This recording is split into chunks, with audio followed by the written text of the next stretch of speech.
Hello everyone. In this video, I will show you how to turn on the HP docking station G5 step by step. First, take the power cord that came with your docking station. Plug one end of the cord into the power port on the dock. Make sure it is firmly connected. Then plug the other end into a working wall outlet. Next, locate the built-in USB-C cable attached to the docking station. Take that cable and connect it to your laptop. You should plug it into a USB-C port or a Thunderbolt port, depending on what your laptop supports. Make sure the connection is secure so the dock can communicate properly with your device.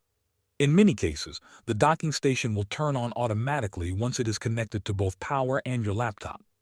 If it does not turn on right away, do not worry. Look at the top of the docking station and find the power button.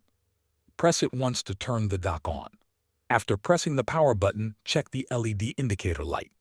You should see a solid light, usually green or white.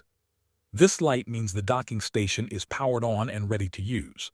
Now your HP docking station G5 should be up and running and ready to connect your devices. Thanks for watching.